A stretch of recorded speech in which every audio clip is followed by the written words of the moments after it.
বিশেষ করে ময়নামতি, কংসনগর, জাফরগঞ্জ, দেবিদ্বার, কোম্পানিগঞ্জ, মাধবপুর বাজার এলাকায় প্রতিদিন ঘন্টার পর ঘন্টা দীর্ঘ ভয়াবহ যানজট সৃষ্টি হচ্ছে। এবং এই বর্ষাকালে খানাখন্দরের সাথে এখন যুক্ত হয়েছে এক ধরনের মরণফাঁদ। প্রতিদিন কোনো না কোনো দুর্ঘটনা ঘটছে। এই মহাসড়কটি ধারণ ক্ষমতার কয়েক গুণ বেশি যানবাহন বহন করায় এবং রাস্তার প্রশস্ততা যেহেতু কিছু গত সপ্তাহে উল্লেখ করেছি মাত্র 18 ফুট হওয়ায় নিয়মিত প্রাণঘাতী দুর্ঘটনা ঘটছে।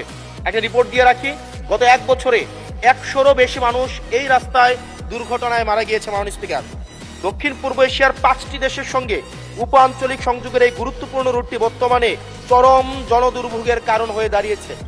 অতএব বিষয়টি অত্যন্ত জনগুরুত্বপূর্ণ বিধায় মাননীয় মন্ত্রী মহোদয় প্রকল্পের কাজ দ্রুত বাস্তবায়নে কি কার্যকর পদক্ষেপ নিচ্ছেন এবং বর্তমানে মহাসড়কের জরাজীর্ণ অংশগুলো জরুরি ভিত্তিতে মেরামতের জন্য কোনো পরিকল্পনা আছে কিনা তা সংসদকে অবহিত করার জন্য সবিনয় অনুরোধ জানাচ্ছি এবং স্পেসিফিকভাবে মাননীয় মন্ত্রী আপনি উল্লেখ করবেন কিনা সে বিষয়টি আপনার কাছে সবিনয় অনুরোধ জানাচ্ছি। ধন্যবাদ মাননীয় স্পিকার।